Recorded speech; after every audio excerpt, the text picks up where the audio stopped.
Hey, what's up guys, it's DarkArmedDuelist, and today I'm doing a Phantom Knight deck profile. So you guys have been requesting this one left and right ever since the Phantom Knight of Rank Up Magic launch got unbanned, which was really shouldn't have been banned to begin with. They should have just banned Azathoth to begin with. But hey, whatever, we got it back. So let's get straight on this, guys. Don't forget to like, comment, subscribe, hit that bell on there so you guys can become part of the notification squad. I'm really excited for this one because I have some really interesting tech cards in here that you guys are really going to enjoy. But let's get started on this. But before we do, I really quickly wanted to mention to you guys that we do have a Ko-Fi and a Patreon down in the description. So if you guys would like to donate to the channel, definitely do so. It does help out the channel. And let's get into this. So, first off, we're going to be playing 3 copies of the Phantom Knights of Ancient Cloak, which is arguably the best Phantom Knight monster in the entire deck. Because it has the ability that if this card is in attack position, you can target a dark monster you control and change this card to defense position, and then that dark monster gains 800 attack. But it has the really cool effect of that you can banish from the graveyard to add any Phantom Knight card from your deck to your hand, but you can only use each effect of it once per turn, which is pretty good though. Then we play 3 copies of the Phantom Knights of Silent Boots. Silent Boots is a really good card that lets you search when it's in the graveyard. You can banish it to search any Phantom Knight spell or trap card from your deck to your hand. And if you control a Phantom Knight monster, you can just instantly special summon out your booties onto your side of your field. Yes, I don't call them boots, I call them booties. Then we play 2 copies of the Phantom Knights of Ragged Gloves.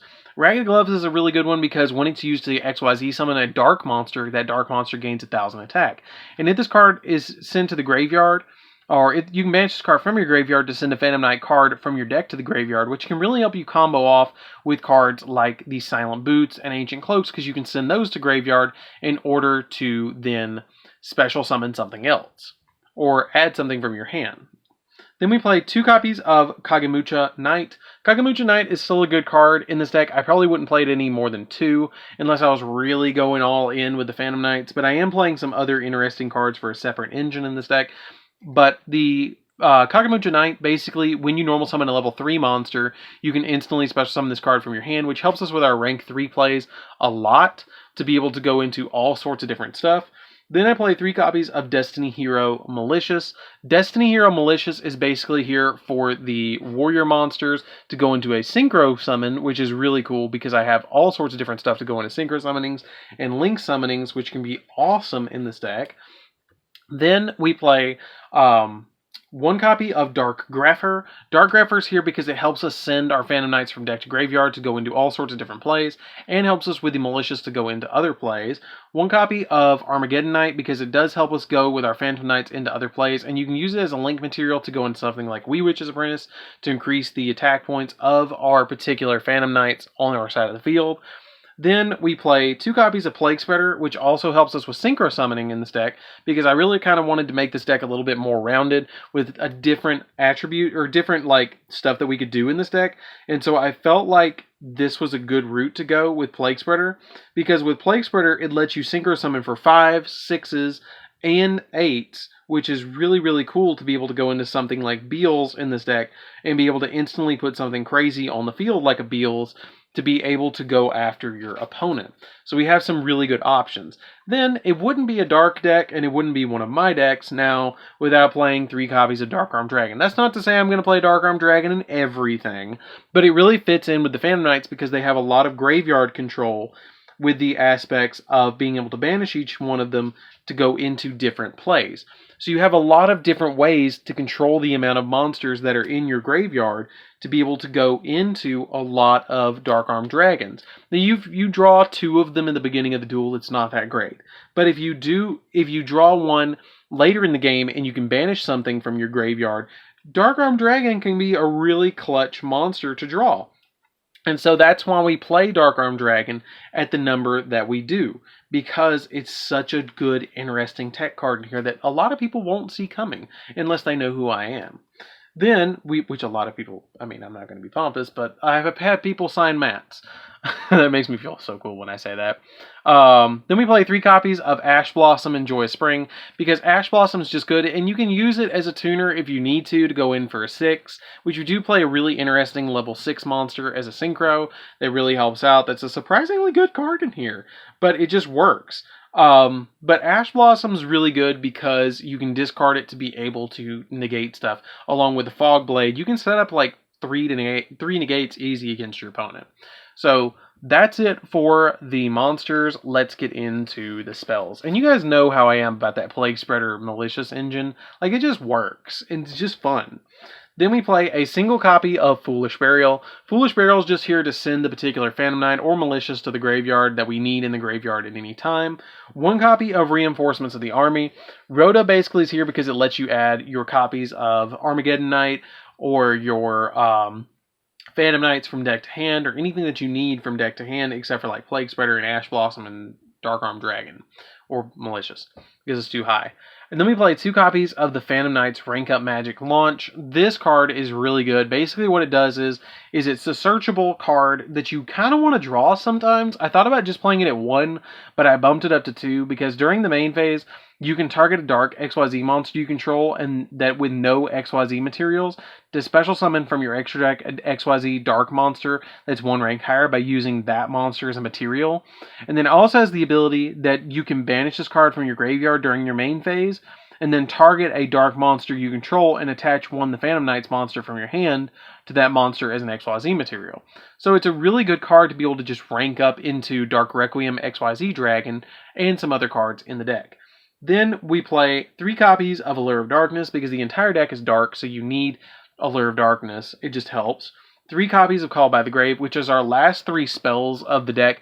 Phantom Knights are famous for the traps, not for the spells. So Call by the Grave is just a really good spell card to play in here because you need Call by the Grave to stop hand traps because you're going to be doing a lot of searching on your turn.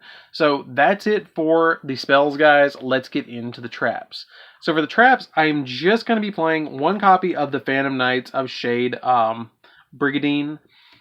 This card is really good because it just lets you special summon. If you don't have any traps in your graveyard, then you can activate this card directly from your hand, which all of your traps can banish themselves or get themselves out of the graveyard. So this card's always live. I thought about bumping down the Rank Up Magic Launch down to 1 and putting this at 2 as another starter, but I didn't really know, so I just kind of played it at 1. But basically, you get to special summon this card in defense position as a normal monster, but it's a level 4 with 0 attack and 300 defense, and it just comes out as a monster, which is pretty good, and it's really cool that way. We play a single copy of the Phantom Knight Wing. It lets you target a monster on your field and it gains 500 attack, and then also, if that monster will be destroyed by battle or by card effects, you can destroy this card instead, and then banish this card from your graveyard to target a Phantom Knight monster in your graveyard, and then special summon it, which is really nice because you can special summon something out, like the copy of the Phantom Knights of Breaksword, which can really help out. 1 copy of the Phantom Knight Sword. Phantom Knight Sword is good because it lets you increase the attack of a monster by 800, and also you can banish from the graveyard to special summon a Phantom Knight monster from the grave, which is cool. And then I play 2 copies of Mist Claws.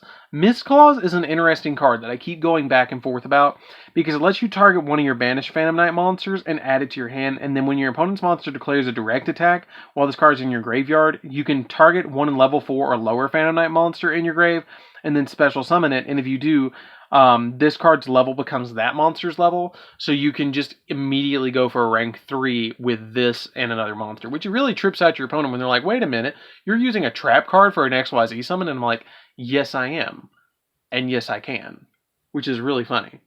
Then we play 3 copies of the Phantom Knight of Fogblade. Fogblade is nuts. Basically, it's like Fiendish Chain, but basically what it does is it lets you target a monster on the field and make it where it can't attack and negate its effects.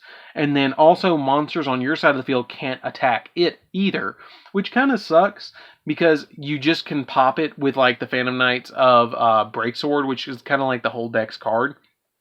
But it has the ability also that you can banish from the graveyard to target a Phantom Knight monster in your graveyard and special summon it. So you have a lot of ways to bring back your Phantom Knights. So that's it for the main deck, guys. Let's get into the extra deck.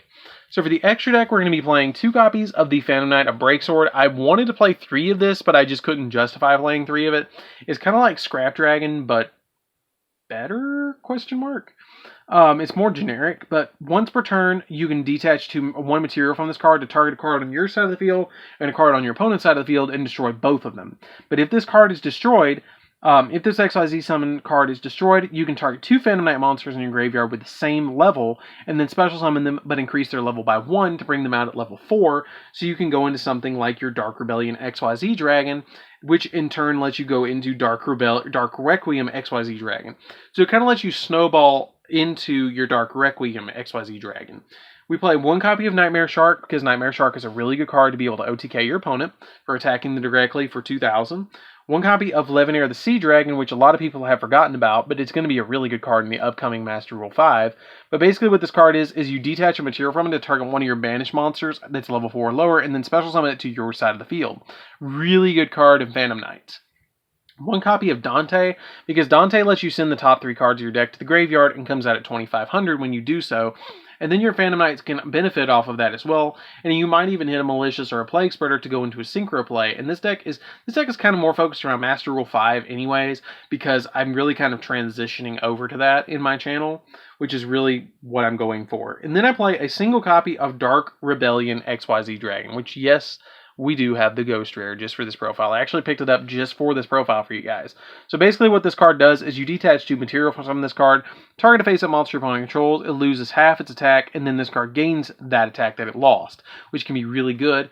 And then you use Phantom Knight Rank Up Magic Launch to go into Dark Requiem XYZ Dragon, which has the following effects. If you guys have never heard this card, because you can make it now, like you couldn't make it before. So this card's really good. If this card is used with Dark Rebellion XYZ Dragon to summon this card, which you're always going to, you can once per turn detach a material from this card, which is going to be Dark Rebellion, to target a face-up monster your opponent controls and make its attack 0, and if you do, this card gains the attack equal to that monster's original attack, and then during either player's turn when an opponent's monster activates an effect, you can detach an XYZ from this card to negate the activation if you do destroy that card. Then you can special summon an XYZ monster from your graveyard, which can be your Dark Rebellion, which if you have, that ability to summon that 2,500 beat stick back. Then we play a single copy of Beals to be able to special summon off of our Plague Spreader. Brionic, because Brionic is really good to empty your hand to be able to just activate its effect and bounce a bunch of cards on your opponent's side of the field, and then dump your Phantom Knights to the graveyard, which then triggers your Phantom Knights abilities by banishing them 1 by 1 to trigger effects. 1 copy of High Speed Roy Chambara, because you can make this with a Phantom Knight and a Plague Spreader, so it's a really easy card to make and be able to attack for 2,000 twice. Unchained Abomination. This card is really, really good and super generic. It just takes 2 effect monsters, including a Link monster, which is going to be a Wee Witch Apprentice that you're going to put into this. And it can pop up to 3 cards per turn, essentially. 1 copy of Boral Sword to be able to OTK your opponent. 1 copy of the Nightmare Unicorn to bounce stuff on your opponent's side of the field. And then 2 copies of Wee Witch, because they do increase the attack points of your monsters by 500 attack that are dark monsters. So it can make Dark Requiem and Phantom Knights of Breaksword get up really, really big. And I probably will still play this card after Link format ends. So that's it for the deck, guys. I hope you enjoyed this one. It's a super fun deck. I highly recommend that you guys try Phantom Knights. It's relatively budget because it got released in the Legendary Hero decks, and you can pick up all the stuff pretty much from there in Dual Devastators. Like, I think it came with Malicious as well, so you can pick up those pretty cheaply, and then also get Nordics and Destiny Heroes too, which can, add to toolbox stuff. So anyways, guys, this is DarkArmedDuelist. Don't forget to like, comment, subscribe, and I'll see you guys in the next video. Don't forget to hit that notification bell so you can become part of the notification squad, and definitely comment down below and tell me what you think of this video. But this is DarkArmedDuelist, and I'll see you guys in the next video. See you around, guys.